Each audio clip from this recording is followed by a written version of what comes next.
What is up, YouTube? How you doing? Taylor, Michael, Let's Mars, Shadow. How you going? Mars first kiss. Alright, where are we at? We've had the stock market's first day back since Friday. Welcome back, stock market. Bitcoin has taken a pullback here. But, I mean, are we seeing new lows? Not yet, not yet. If you can remember back to yesterday's stream, I had a line going something like this. I think it was more like that, right? So it was a bit sharper. And it was probably higher time frame. I think we were looking at just the candle bodies. So this is a good example of why wicks can be helpful, because look, let's go down to say like the 15-minute chart and zoom out. And if we're looking at something as sensitive as the 15 minutes or below for a chart, look, the wicks do matter.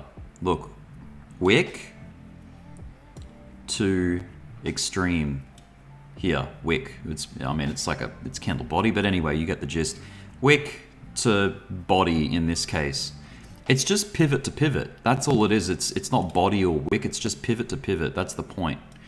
And look, where did price find support? Like yesterday's stream was what? The 21st for me at 9 a.m. or 10. 21st because today's the 22nd. Okay, there's the daily candle close. I'm pretty sure I was asking you guys, do you think we're going to go up or down, like during the stream? Do you think we're going to break the top? We did not break the top. We tested it, but we didn't break it. Did we go down and make new lows? Not yet either. So it's kind of still on the table. Like we haven't really got a resolution yet. But anyway, coming back here. So this is where I streamed. This is the line that should have been in. And look at where we pulled up just recently, like in the last hour. Bang. Look at that. It's like to the dollar. I mean, that's accurate. This is a very interesting trend line. And now that that's happened and reacted off that, I'm going to leave that there because I think that's the most accurate way to draw this trend. So we have not broken the support side and we have not broken the resistance side of this ascending triangle yet.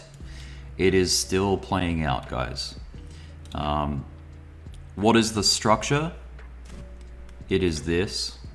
It is pivot to pivot here, to pivot here, to like, it didn't quite make it up on this run here, but to pivot here.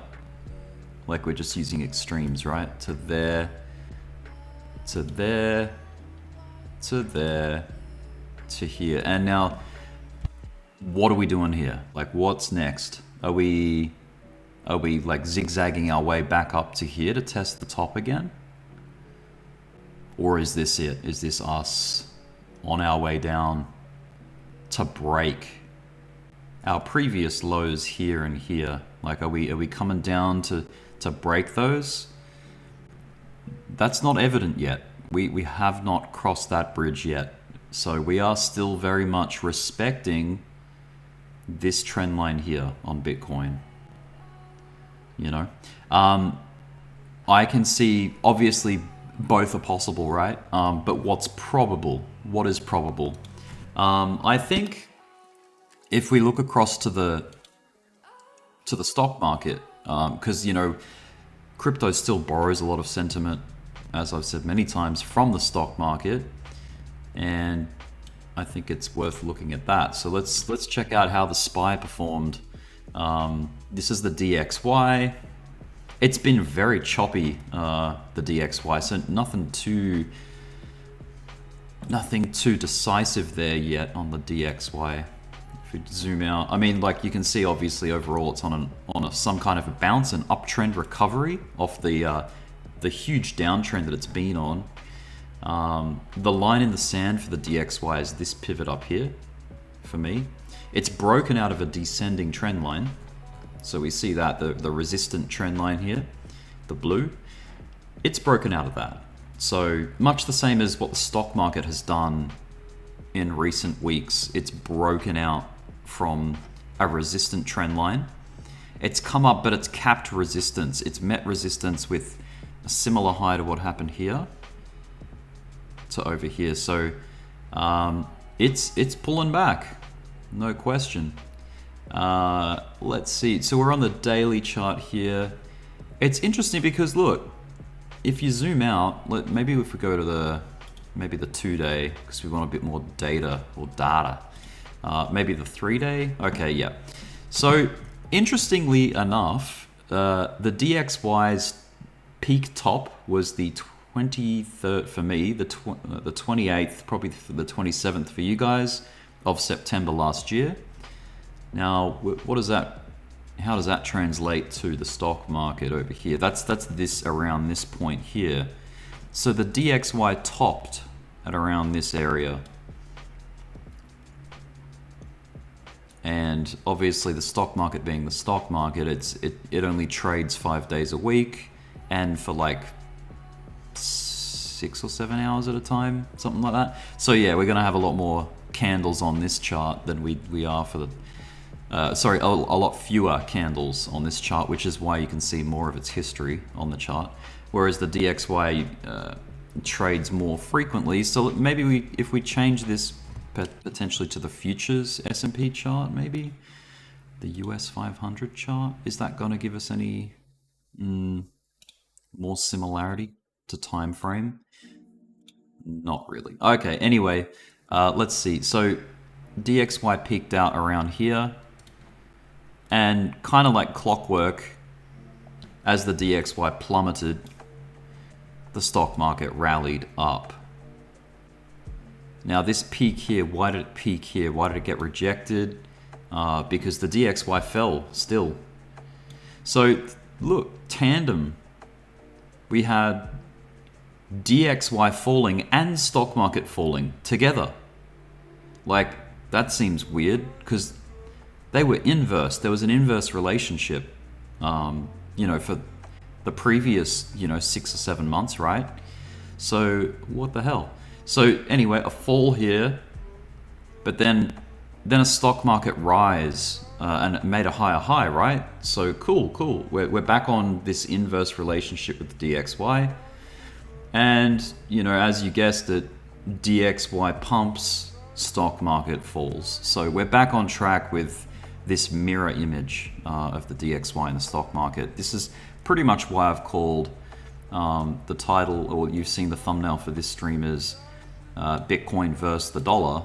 The battle rages on for Bitcoin, because the DXY is still like this inverse market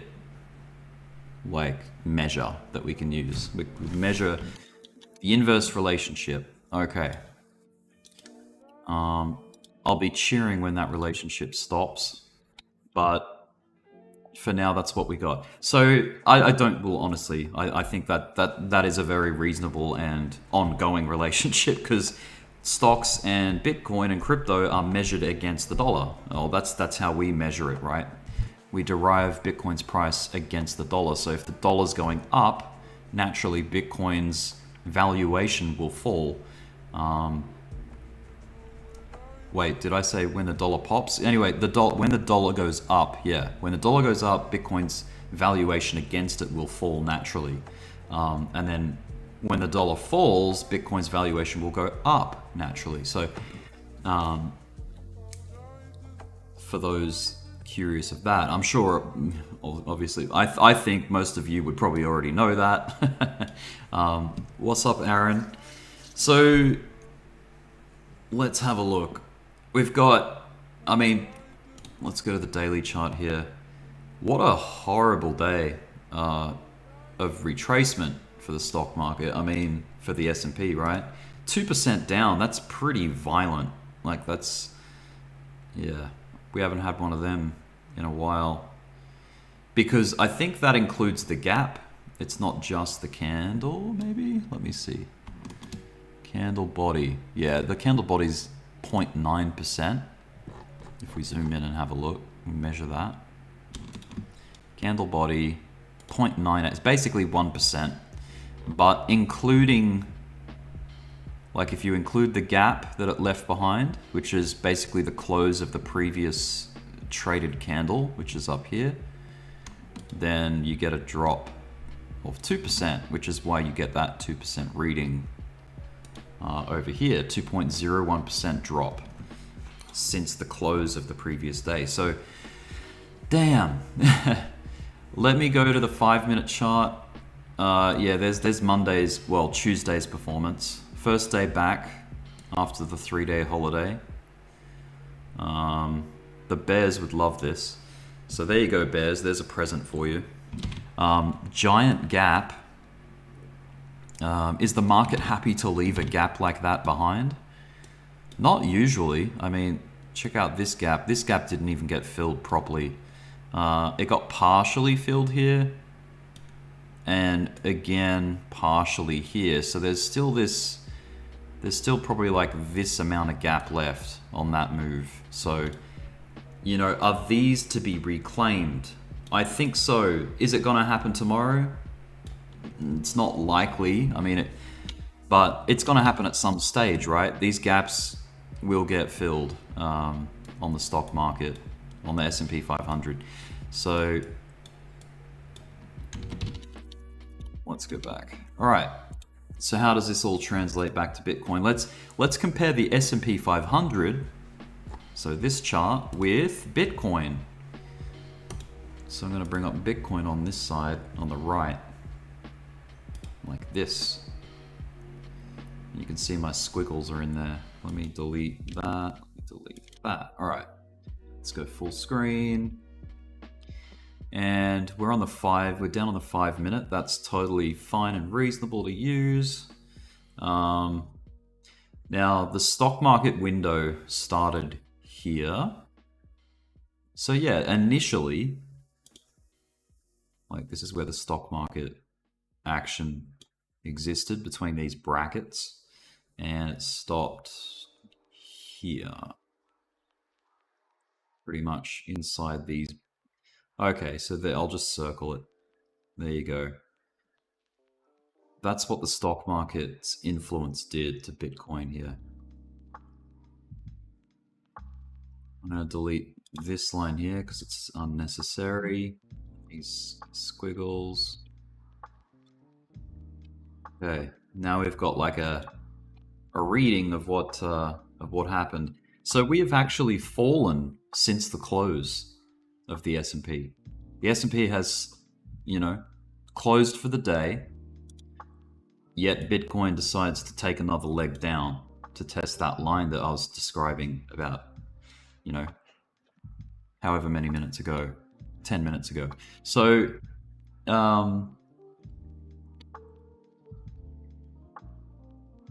Wednesday's candle, we'll see it's what, about 24 hours away? Well, not quite 24, maybe like 18 hours or something like that. What's up, T Black? How you doing, man? So Just delete all this. I don't know why it keeps coming back. I delete it and then it comes back. Weird. Maybe because I've got it open on another screen. Oh, I'm going to turn off this world icon. That's what it is.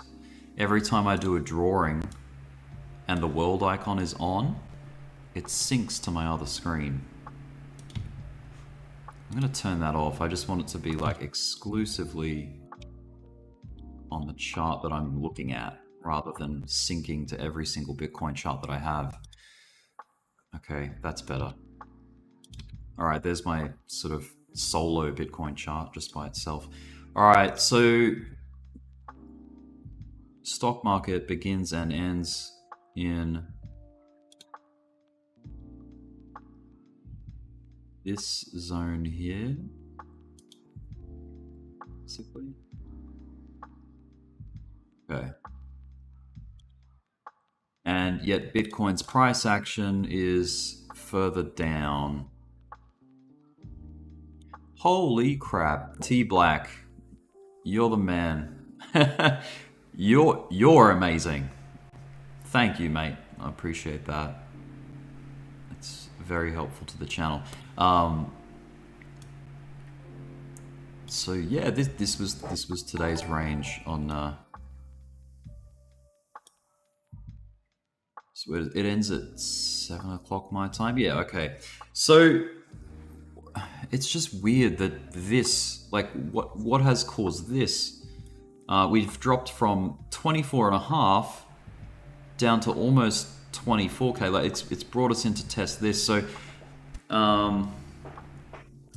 that's not a sign of strength there. That's kind of like a bit of weakness, if you will. So however, we're still above the support. So this is an interesting sort of moment for Bitcoin here. Is, you know, are we going to hold this? We're still squeezing, by the way. If you zoom out, let's go to our full screen chart here. We've got an ascending support, and we've got a resistance, support resistance level. So the 25k resistance, right? So squeezing up still. This could play out over another couple of days, to be honest. Like, it could take some time to get an answer out of this structure, right? So just play careful with it. Keep your eye. This is my line in the sand. This trend line here. I think if this breaks convincingly, then we're going to see some further downside. Maybe a test of that pivot or this pivot. I would say there's a lot of fair value gap that we've left behind too, which probably needs to be revisited because we have not back tested any of these gaps down here. And Traeger's the man for that one. He keeps his eye on the gaps. But has Bitcoin moved beyond and left gaps behind in the past? Yeah, it has. It happens. This entire move up in January is full of gaps, as you would imagine, right? I mean, it's just a rocket ship. The January rocket ship left behind giant gaps on its way up. So that's a thing. That's fair value gaps that may be revisited this year, and a lot of people are on the side of the fence that yes, we're going to see new lows this year, if not at least a retest of our macro lows back here, 2022 low of 15,476. So yeah, it certainly could happen. Let me just go back here. We'll dial in. We'll check the oscillators as well. So for Bitcoin on the hourly time frame, look, the stochastic RSI has cooled right off. We've got activity on the oversold side. Even the RSI, just your standard RSI, has shown like a nice cooling off, and we've almost gone oversold. Not quite yet. I mean, we could get like another spike down, just like we've had in the past here on these drops, right? But yeah, let's keep an eye on that. That's the hourly. Let's see what the 4 hours saying, stochastically speaking and RSI speaking from an oscillator sense. 4 hours cooled right off beautifully on the stochastic RSI. It's gone below neutral on the standard RSI. Let's check the daily. Ooh, okay. Daily's looking scary. Okay, so you've got a whole bunch of bearish divergence like we were talking about yesterday.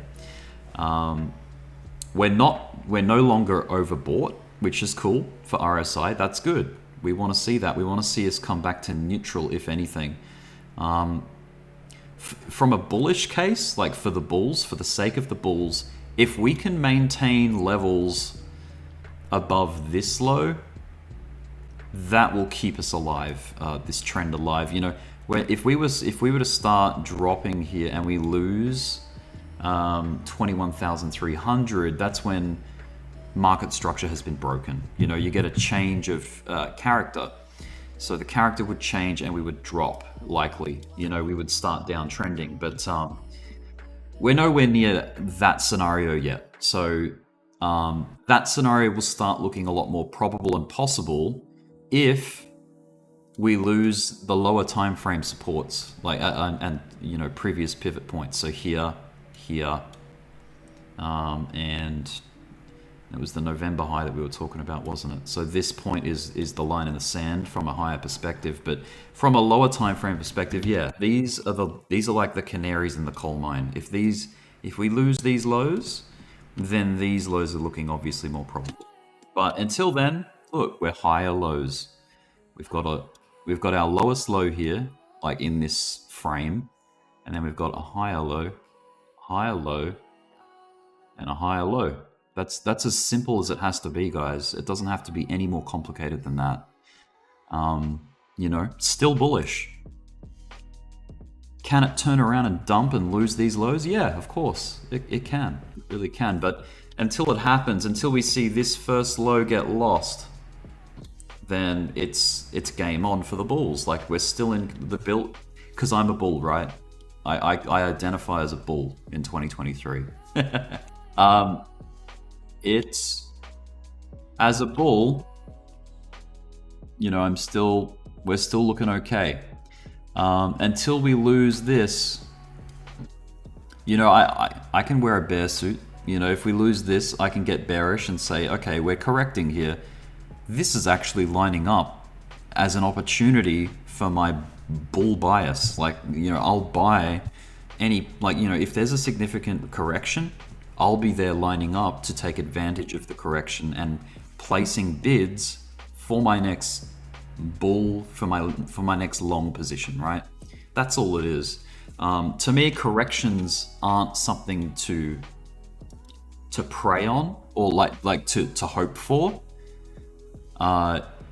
Corrections are just setups. They're just discounts for you to take along on. You know what I mean? Like, you can have a bear-centric mind with the market, and that's totally fine, and it's profitable too. And the same on the inverse, you can have a bull-centric mind and focus, to where you're just looking as, you know, let's talk about just an uptrend here and then a correction. To a bull, that is opportunity to plant seeds for the next, you know, one of these. And I'll tie this all in at the end. I'll make a point at the end. But anyway, profitable, right? Like, you're thinking you want to make your gains, like your big gains on the markup, right? As a bull. And the correction is just like a necessary thing that the market goes through, and an opportunity for you to plant seeds for the next markup, right?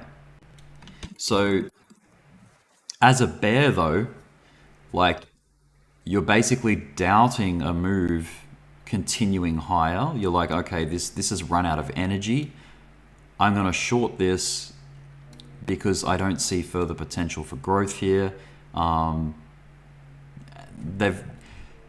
I won't go into like fundamentals of crypto, but anyway, they don't have the most positive outlook or for crypto. So a bear will, like a long-term bear, like someone that doesn't think that crypto is going to find any all-time highs within the next 5 years, they're basically looking for short opportunities. So any kind of markup to them is an opportunity to take shorts. Like they're looking for shorts.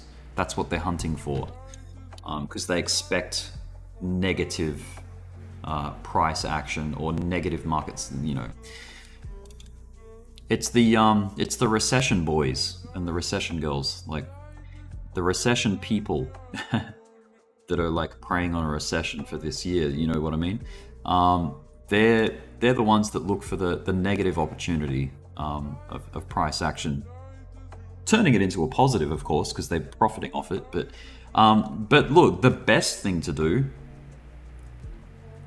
is take action on both directions, of course. Like, you know, why not make money in both directions? Now, let me tie it, you know, I said I was going to tie it back. In a bull market, let's say we're talking about a move that goes from, let's just use $20,000 to $30,000 as an example. As a bull,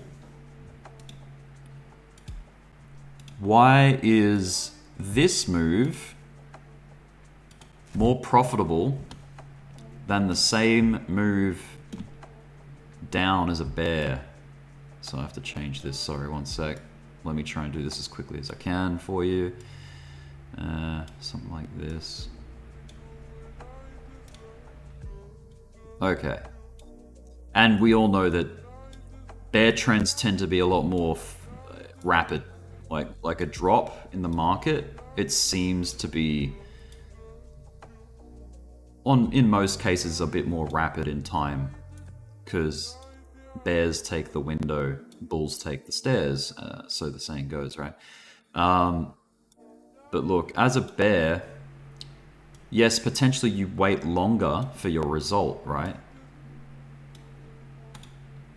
But from this distance, okay, it's the same dollar value distance, right? But look, from here to here, from 20 to 30 is a 50% move up in gains, right? But for the bears, the same dollar move down from up here to down here, same dollar distance, it's only a 33% return. This is why, this is why a bull market is more profitable than a bear market, because a bear market can only fall a maximum of 100% from any position, right?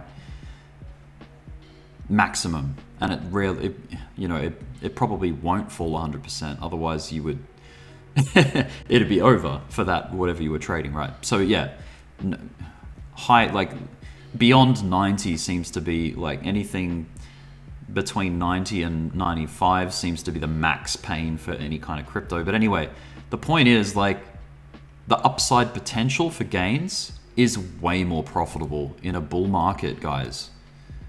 So why would you be preying on bearish action long term? Like, that's my point. Like, that's the reason I'm a bull. And the only reason bear markets exist and pullbacks for me is for the purpose of building a long position, because it's the bull market that creates the magic. Like, you know, the biggest returns are going to happen in an uptrend. Like, it's just simple. There's nothing more to it than that. It's so simple. There's no debate. All right, rant over. Static, my man. BTC 28K in a week, definitely. 49K in 5 weeks, possible or likely, not kidding. Well, dude, I am on board for that. Let's see it. You know what's cool is, you know, as scary as maybe this was to some people, we're still high or low, aren't we? And Static and T Black, you guys are great. Thank you so much for your super chats there and super stickers. It just it's heartwarming. It's touching. All right, so look, low, higher, low, higher, low. What? That structure hasn't broken yet. We're still dealing with an ascending triangle. I still think that like a break of 25K, like a convincing break with candle closes, is on the cards, you know, at this point in time, you know. So let's see what we get. What have we got? We got 21 minutes left of the daily candle, or 20 minutes. So we're approaching that zone or that time. Let's do something that I haven't done in a while, and that's talk about some of the altcoins. Let's start with the Mac Daddy of the altcoins, Ethereum. Let me go to an older list. Wait, top 20. Here we go. Okay. So ETH against Tether. Closest thing we can get to ETH against the dollar. All right. Let's go out to, say, like the daily chart. I've got no TA on this chart, which is good. Remove drawings. I won't remove the indicators. All right. So, okay, what's at play here? What's the macro saying? We had a high in 2017. Or was it 2018? 2018. Okay. Here's an all-time high at the time of 1440, so 1,440. We'll lock that in. I'll make it that color. And yeah, it had a savage bear market in 2018, and 2019 was very like bleak for Ethereum. You know, it was below $100. You could pick up Ethereum for like $90 at some points. Amazing discount. And then lo and behold, we all know what happens next. Like the next bull cycle came on, and it went up handsomely. Like, let's check it. So even if we got in late, like say $130, well, not late, that's actually still an amazing buy, right? Wow, 3,200 at least % return. That's insane. Let's say you put $1,000. Well, let's say you levered up $1,000 and you by 10, a factor of 10, so 10K plus, what is it? Did I say, what was the percentage gain? The raw percentage gain here. Okay, let's give the benefit of the doubt to just say we got in late and like comfortably here, and then we saw a peak over here, so that's 1,800%. Let's just go 1,800%. So $10,000 plus. Let me do this again. 10,000 plus 1,800%. That's $180,000 off a 10x $1,000 money down. That's pretty damn good. Except you had to hold it for like 511 days. It's more than a year. You had to hold it for a while, but I think it's worth it, you know, for 180 grand. Just by, you know. Anyway, that's pretty cool. Like, that's the hypotheticals, right, everyone? Were you gonna hold it through this correction here? Probably not. You probably would have taken profit. I doubt anyone would have held any kind of like leverage long through this pain here, like through that. I doubt it. I'm pretty sure they would have taken a lot of profit off the table. But hey, look, taking profit there and putting it back in here on this triple bottom would have been pretty smart, hey, at the time. So macro speaking, what do we got? You know, that's all behind us now. We know this is the current all-time high up here. Let's try to nail it on the head right there. Okay, cool, got it. $4,868, so like four or five times the high of the previous all-time high, which is really cool. Holy shit, good to be alive. 1999 pounds. Holy crap. Guys, you're spoiling me. Thank you. I really appreciate that. Thank you. You guys are legends. All right, where was I? I'm thrown by all these super chats. My bad. All right. Okay. We're above the previous all-time high. Did we use it as support coming down? No, we actually smashed through it right here.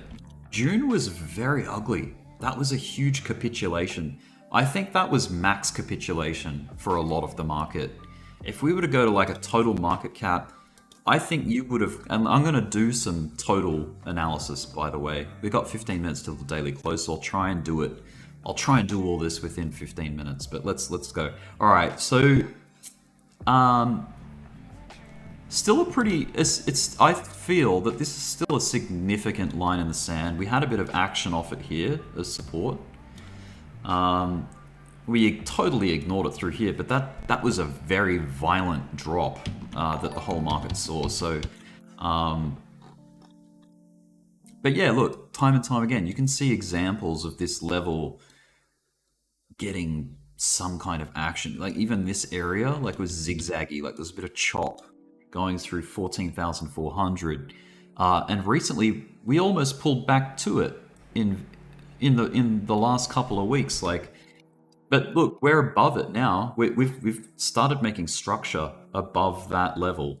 So to me, that's pretty significant for Ethereum. So I think positively, Ethereum's holding up so much better than Bitcoin right now. It has not come anywhere near its June low. It made a higher low, like a series of higher lows since that ugly June, right? And that is a sign of like some decent strength here. I think Ethereum's got some big potential in the next bull market, whenever that may start. So keep your eye on Ethereum, I would say. There is a big fat trend line on the support side, like this. So it's a support trend. And then we've also got some kind of a pennant structure. We've had a couple of pennant structures coming through since this pivot here. So if you take this one, like that has since played out, like this one has since played out. So I won't leave them there, but I'll still describe them.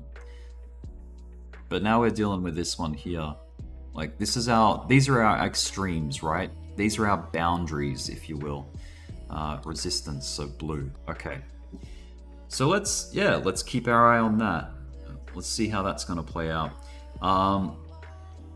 I think it was, Ocean Deep. Shout out to Ocean Deep. Me and Ocean were looking at something a few weeks back, a couple of months ago, actually, I would say.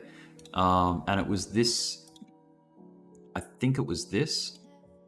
This is like, at the time, that was the boundaries that we were playing with. And we were looking at, what's likely to happen here moving forward. Like, are we gonna respect the resistance and come down? Are we gonna lose those lows that we've been setting in? Or are we gonna get a break to the upside? And it seems as though we're getting that break to the upside. So look, I think the most dramatic price that Ethereum can come and break is obviously this pivot here. That was the August high. It's not quite near it yet. The thing is, Bitcoin has been a lot more volatile in the sense that it made a June low, Bitcoin, and it got lower after the FTX collapse. So, and then it obviously Bitcoin had its August high here. So, relatively speaking, if we're calling this Bitcoin had a June low, it made an August high, but then it made a lower low, and Bitcoin has retested its August high already. So Bitcoin, you could argue, has seen more violent moves, not percentage-wise, but just price action-wise, like structure-wise.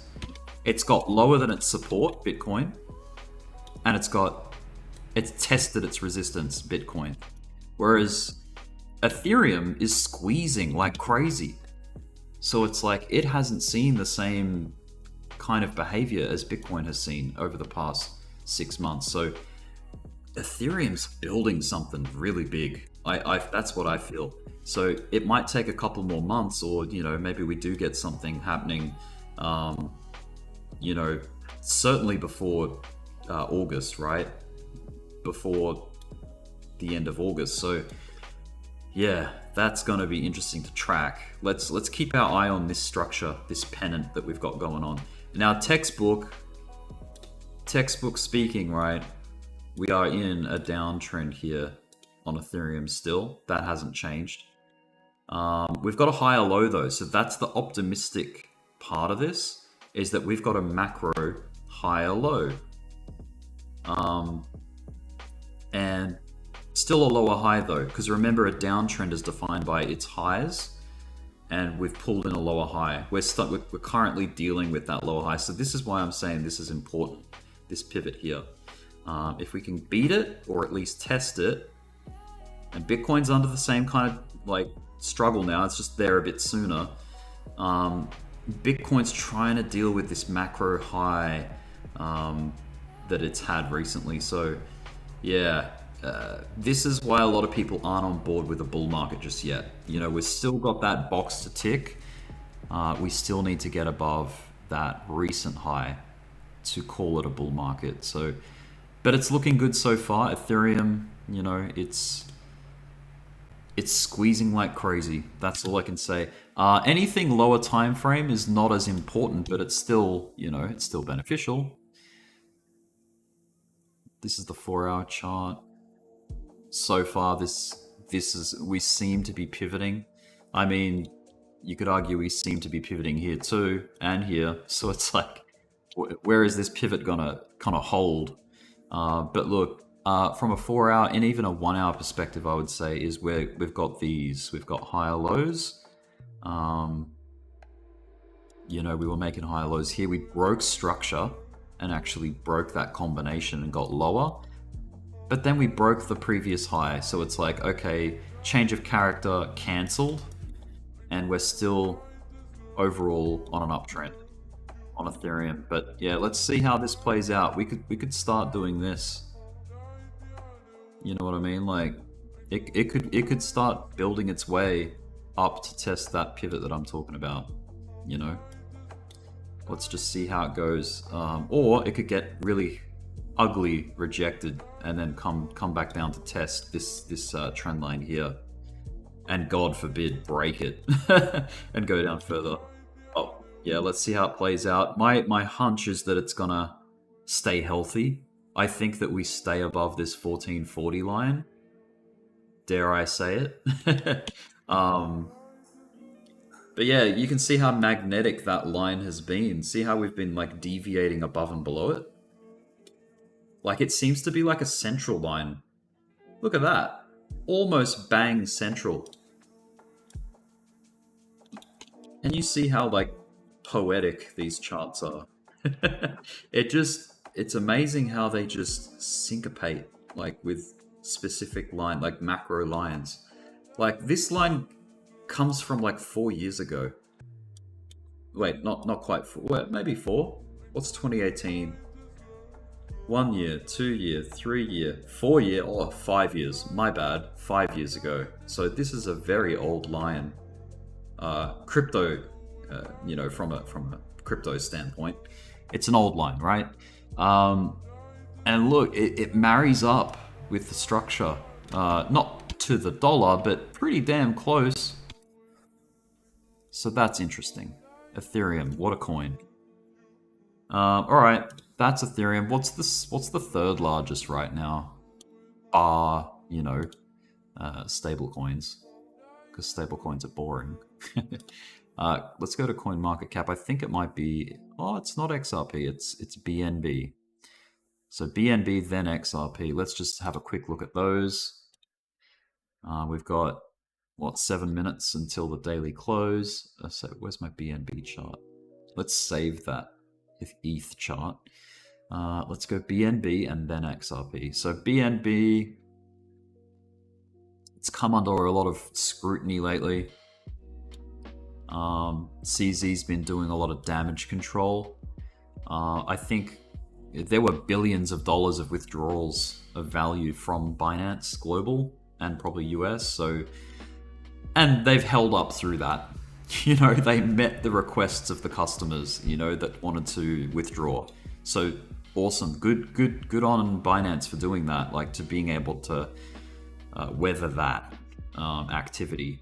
I don't doubt that a lot of that money has probably come back in the last couple of weeks to Binance, because people have been like, oh, it's kind of safe again. You know, like the FTX fiasco was ugly as hell, but BNB, yeah, still look much the same as Ethereum, a June low, but then a higher low. You know, a lot of good alts have done this, and that is maintain lows higher than its June low from last year.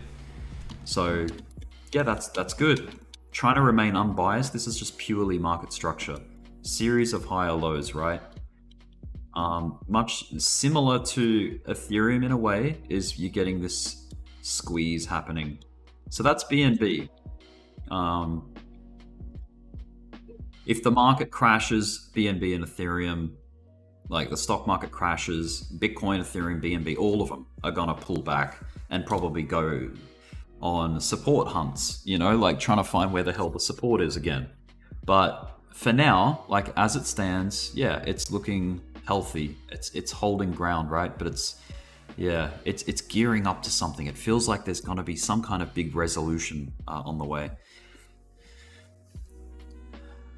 Serrano says, next month will be interesting for the Ethereum release. Next month. The ETH release, huh? I've heard nothing about that, so I'll have to probably do some research there. So what you say, Crypto Downer, is I should FOMO all in. Okay, done. Yeah, Jack, you make that joke every day almost, man. So yes, Jack, go all in. Oh, shit. What's up, Juan? Hey, mate. Is that... I wonder if that's who I think it is. Juan Diego Santos. It could be Keep Going. I don't know. Shout out to Keep Going. He's a legend anyway. Okay, XRP. What do we got? 4 minutes to go until daily close. Let's have a quick look at XRP. Ooh, okay. People are so excited about XRP, and you know, this court case situation has been in place since what, here? Like roughly here. Like, damn. To see XRP pull in $2 high when battling the SEC in court, Ripple, right?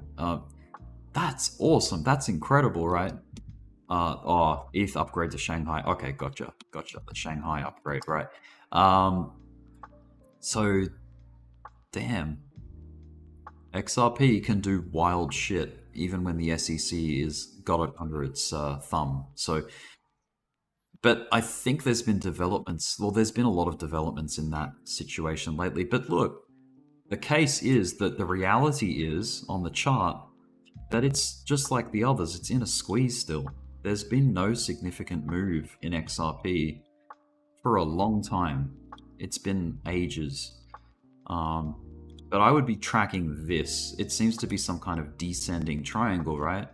If you take like a support level here, there it seems to be some kind of resistant trend line. This is the weekly, by the way, the weekly time frame. Let's go down to the daily. That's what I'm looking at with XRP.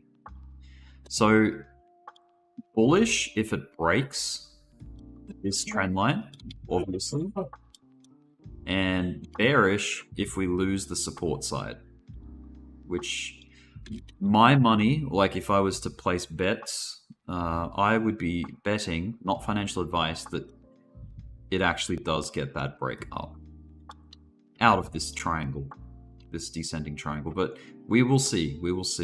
We don't know what's happening. We don't, obviously, no one knows exactly what's going to happen. It's all speculation at all times, you know. The future's not certain. So all we can do is muck around with probability. So yeah, that's my XRP analysis. There you go. We're just squeezing, like macro squeezing, which is a good thing. you know, because we're going to get some kind of a reaction off the back of a squeeze. Let's lock all them in. Now, if we invert the chart, like, that's what it looks like. To me, that's very scary, because it looks like it's beating on resistance and it's going to go up. Like, that's, to me, that spells bullish. So if I'm inverting the chart back to the right way up, then it looks scary. It looks ugly as hell. It looks like it could crash, to be honest. XRP. So just, yeah, I don't know. Be careful with it. Keep your eye on this structure. This is the mothership of structure for XRP right now. All right, that pretty much does it for my ETH, BNB, and XRP analysis. Let's go back to Bitcoin. We've got 1 minute left, or less. 1, 0. There's the daily close. Okay. What did we get? This is the daily. Let's go back to Bitcoin here. BTC USDT. Okay, let's hide the drawings. Let's hide the side pane. That was today. Remember how yesterday I said, oh, we've got a bullish engulfing candle? That's bullish. Well, it didn't really produce anything too bullish, did it? We actually came back down again. But look, it has not engulfed the previous day with this pullback. So that's cool. We're still squeezing, right? Still squeezing away. Have not engulfed it. There's been no surprise. Remember how I was saying Monday, Tuesday, Wednesday, generally speaking, is kind of stable for the stock market. Nothing dramatic happens Monday, Tuesday. Obviously not Monday this week because it was closed, but yeah, Tuesday, nothing too crazy has happened. On the SPY though, yeah, like it was a down day. It was a red day, no doubt, and it caused Bitcoin to come and test some support. But I think you're gonna see a lot more drama come, you know, Thursday, Friday, maybe even tomorrow. There's gonna be some drama, but that's not a guarantee. It's just like, it's kind of like how things behave lately with the stock market. And if you read Trading in the Zone, like I said yesterday, he makes a point. He talks about the stock market, like all of the less sophisticated money, the dumb money, so to speak, making its plays on Monday, Tuesday, and even Wednesday. And then the smart money coming in and counter trading or wrecking those people come Thursday, Friday, when they make their moves, right? So it's kind of like the people chomping at the bit to trade, like they've got FOMO, like they want to just get things happening. They will take action on Monday and Tuesday. But the smart money's patient. They wait for the trend. They wait to see what happens, and then they play against it or with it, well, depending, right? Because they want information, you know? They want a rhythm of the market to make decisions on. And I kind of agree with that. Like, I think your best plays are going to happen on Thursdays and Fridays. Even in crypto, like just let the stock market pick a direction. Like, just try to leave it alone for Saturday, Sunday, Monday, Tuesday, if you can help it. Unless something crazy and really obvious is happening, for the most part, you can pretty much count on the best trading days to be, Wednesday, Thursday, Friday. That's my opinion. That's my take on it. All right. And what are we? We're, at least in Australia, we're Wednesday now. So look, we've got some really good days right on the doorstep for us to look at. So exciting times. I don't know what's calendar centric right now. Let's check out the calendars. What's happening from a calendar perspective. We've got the G20 summit happening over in Europe right now. So all the crazy big countries are at it, talking their bit, speaking their minds. So maybe some drama to come from that. No doubt they're going to be talking about the Russia-Ukraine situation as well, no doubt. Anyway, this month this is my time zone. Sorry about that, America. But 10:03 a.m. currently in Australia. We're 4 minutes into the daily candle, so 10:04. We had Flash Services PMI. That was the most recent event on the calendar. High impact, apparently. We pulled in a 50, which is good for DXY, you know, which is bad for markets, which is probably why we saw the stock market pull back. The S&P pulled back violently. Well, you know, relatively speaking, that's pretty ugly to me. Off the back of that 50 that got pulled in. Because if you look at this, you look at that. We haven't pulled in anything above 50 since June. And remember, June was that capitulation. We've been below 50s. Every other reading has come in below 50, except now, bang, we're 50.5. So this is higher than forecast. Forecast was 47.3. It was higher than forecast, which means it's greater or good for the currency, which is the dollar, the DXY. So American dollar takes off again. Crushes the S&P. Bitcoin's holding up okay. Is this a decoupling potentially? You know, maybe. Not for long. Obviously, things go back into rhythm, but yeah, 50.5, pretty nasty there for the PMI. The PMI is the Purchasing Managers Index. It's kind of like a survey of how healthy things are going for them. I think, obviously, it kind of ties into performance of companies as well. And that, in turn, plays into GDP, gross domestic product, right? Is America producing more than they're spending? You know, that's the growth factor. If they're spending more than they're producing, you're going to get negative GDP for the quarter. Now, the advanced GDP recently suggests that Q4 of last year was opted like a growth quarter. That's the advanced GDP. Now, coming up, we have preliminary. So it goes advanced, preliminary, and then final. So preliminary is just like a follow-up. Now, the advanced reading was something positive. It was like, and it happened last month, I think. Let me go. Where's last month? Here we go. So January on the calendar. Where's the GDP reading? And it's called advanced GDP. There it is. A 2.9, often expected 2.6. So positive. That's not recession worthy, guys. 2.9%. That is a growth quarter. If we get anywhere near 2.9 as our final, that's, you know, that's sort of locking in, setting in stone that we've gone up in GDP, which is good for the country, right?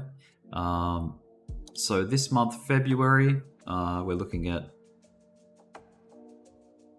it's coming up, like we've got FOMC meeting minutes coming out tomorrow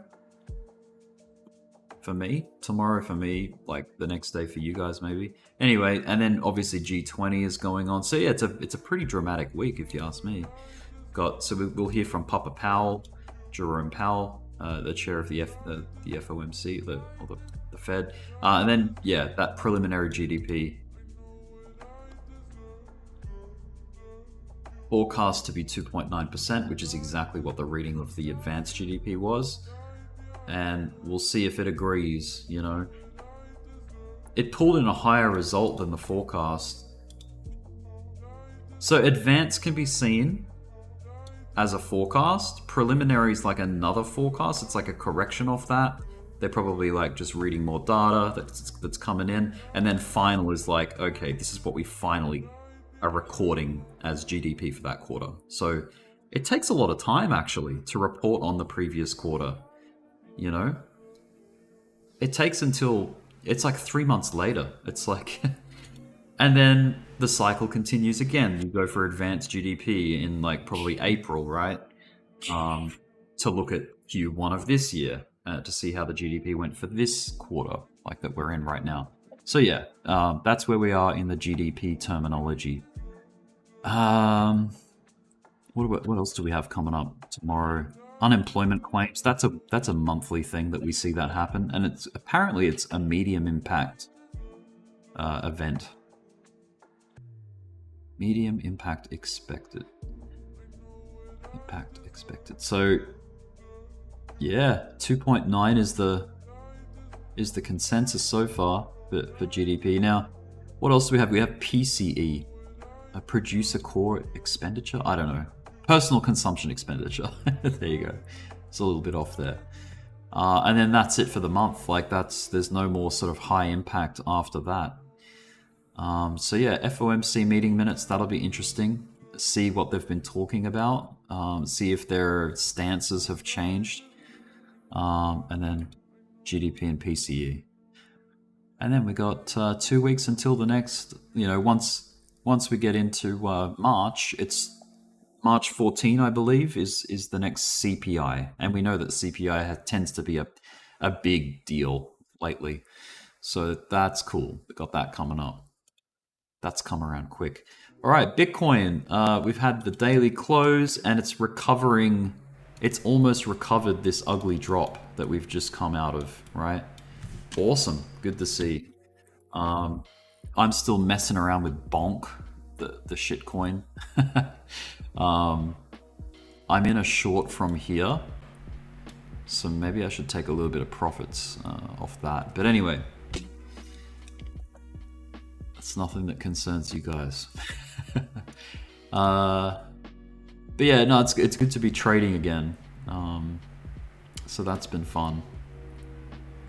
But nothing too massive. I've tried to be responsible this time and just chip away at it. Just practice. Trading's a lot. It's like a whole other realm. It's a whole other like kettle of fish than technical analysis. Technical analysis is one thing. Trading your technical analysis is another thing. That's when emotions start coming into it and the human element starts to take control. Fear and greed, right? Let's check it. So Bitcoin doing well out of the gate. A little bit of green to start off the day. 11 minutes in. It's very early. Can we get back above 24.5? Maybe. If you're talking about the most recent trend, obviously we're in a downtrend, right? We're doing this. Lower highs, lower lows. So we've corrected off that 25k rejection, or that 2023 all-time high rejection. That's cool. I mean, only a matter of hours ago, we were testing brand new highs for the year. We came up and tagged it to the dollar, at least on Binance, To me, that spells strength. Like that's not a sign of weakness. Could it be can you triple top? Can you quad top? Can you double top and reverse? Yes, of course you can. But this is the hint to me, is these higher lows. And, the most recent information we have is that it's been respected and it's trying to come up here. So some positive, some key moments in price will be when we get above, we kind of have to dial into the lower time frames here, but these are the kind of like lines in the sand. We got to deal with that. We got to deal with that and like that. But if we can get above 24.5 here soon, and then start attacking these previous highs, then yeah, maybe we start shifting and we get some kind of inverse head and shoulders, and then we start coming up to test 25 again. Let's see how that plays out, because we've got seemingly a shoulder here. This could be potentially turning into some kind of head, and then we may pull back again and do a right shoulder rather, and do some inverse head and shoulders, pivoting to head us back up. Early to call it, very early to call that, but maybe we play out something like that. We'll see. So for now, it's kind of like sit and wait. You know, we've got our boundaries defined, and we'll see how we go. All right, guys. Let's just briefly look at some altcoin performance. I'm going to use this list here. Let's arrange it. Yeah, so Jack is saying Clay, and Clay's at the top of the list here. Let's check it. Wow. And by the way, did anyone see Anchor a few hours ago? Like 12 hours ago, something like that. It did an incredible move because it partnered with, or it announced a partnership with Microsoft, of all companies. Microsoft, guys. Microsoft. That's huge. Clay's doing something incredible right now. That's really cool. Anchor. Look at that. Let's go to the one. This is the 1 minute chart, guys, for Anchor. Look at that move there. In a matter of minutes, it went up 60%. In a matter of, let's really dial this in, because that initial move was only like 20 minutes worth of price action. This 1 minute candle alone was 21%. That's crazy. Okay, let's count the minutes here. So in 18 minutes, it went up 52%. 18 minutes. That's crazy. And it's pulled back pretty healthy off that. Like, I think Anchor, like, you know, if this partnership with Microsoft is anything to go by, this is becoming a serious altcoin, you know. So that's optimistic. That's a good thing. It's real world adoption, you know, because we consider Microsoft part of the real world. There's a lot of people that think crypto is still fake, you know, magic pretend internet money. I feel sorry for those people because they don't see the potential. But, you know, I don't think a company like Microsoft is going to mess around with something that's not legitimate. So partnering with Anchor, it kind of lends credibility to crypto as a whole. You know, blockchain's no joke. It's a legitimate technology, and it works. It's been proven to work. It's just about getting the rest of the world to see that and adopt it. And yeah, Microsoft coming on board with Anchor, or, you know, forming a partnership, is a good thing. So long term, I think Anchor is probably not a bad pickup as an altcoin for an investment. But not financial advice. Do your own research. I'm glad it wasn't like a Litecoin Walmart type announcement, where I think someone hacked the Walmart Twitter page and announced a partnership with Litecoin for payments or something. And it turned out to be fake. So, but anyway, the Anchor, it's the wrong box. I meant this one. The Anchor website posted an article about this partnership with Google. Sorry, not Google, Microsoft. Sorry, I'll make this dark. Yeah, the blog. Okay, the company blog. Let's go to that. There we go. Here's the article. Anchor and Microsoft partner to offer enterprise node services. So I'm going to link that into the chat in case you want to read it. It's an article about the partnership that was announced, you know, only a matter of hours ago, which caused this pump, this mega pump. Really nice. So check out Anchor, do some research, you know, do a deep dive today. See if it's worth putting your money behind it. I'm not shilling it. I'm just trying to show you something that happened. I'm just reporting on the facts, guys. I wouldn't know the first thing about what Anchor does. Like, maybe I'll do that today. I'll just do a bit of a read up and try to find out what the hell it's all about. All right, enough about Anchor. Let's go check out. Look at this. You can arrange the market by 1 hour performance. So what's been happening in the last hour? Clay. So something's happening with Clay. Someone's pumping the crap out of it. Or has there been a news event? Has there been some kind of release? Like let's try to dig for the answers. Let's go to Twitter. And what is it? Clay Crypto. Clayton is a public blockchain focused on the metaverse, GameFi, and the creator economy. We are the metaverse blockchain for all. Okay, cool. 18 minutes ago, they've pinned something here, so this is probably related. Securing a sustainable and verifiable Clay token economy. The Clayton Foundation has reviewed the current status of Clay tokenomics and has released a GC proposal on a new sustainable tokenomic structure.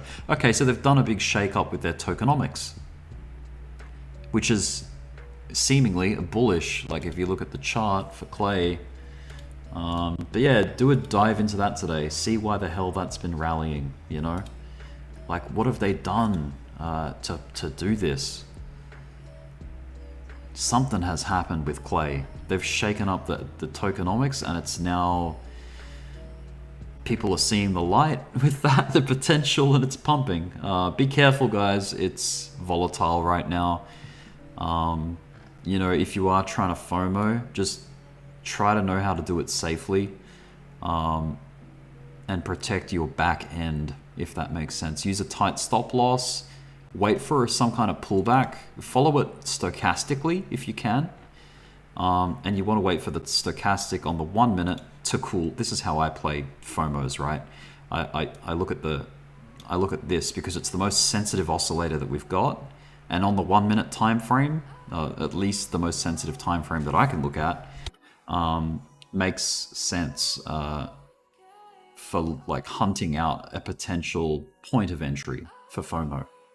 But remember, tight stop is what you'd want to do here, because these moves, they've been known to like come up and do something dramatic and impressive and then do like this heavy correction before support. I'm not saying that that's going to happen here, but just be cautious of that because it can happen. It kind of happened with Anchor.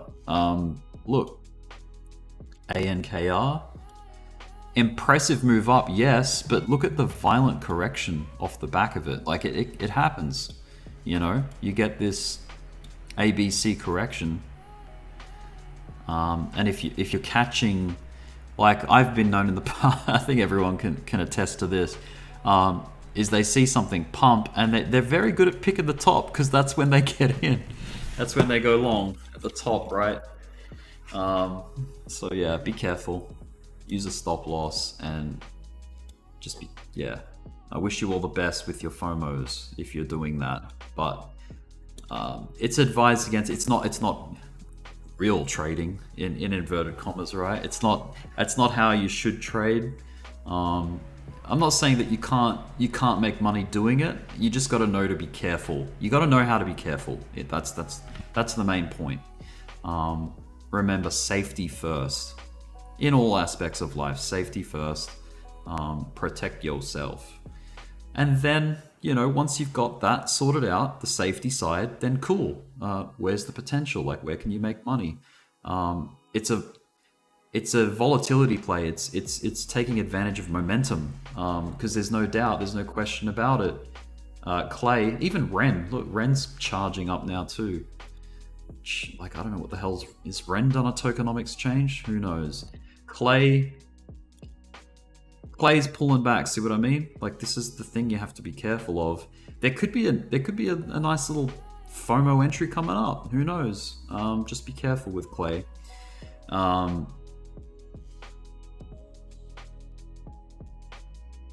Some people look at these moves as short. You know, they look for the short because something unsustainably strong like this has a top.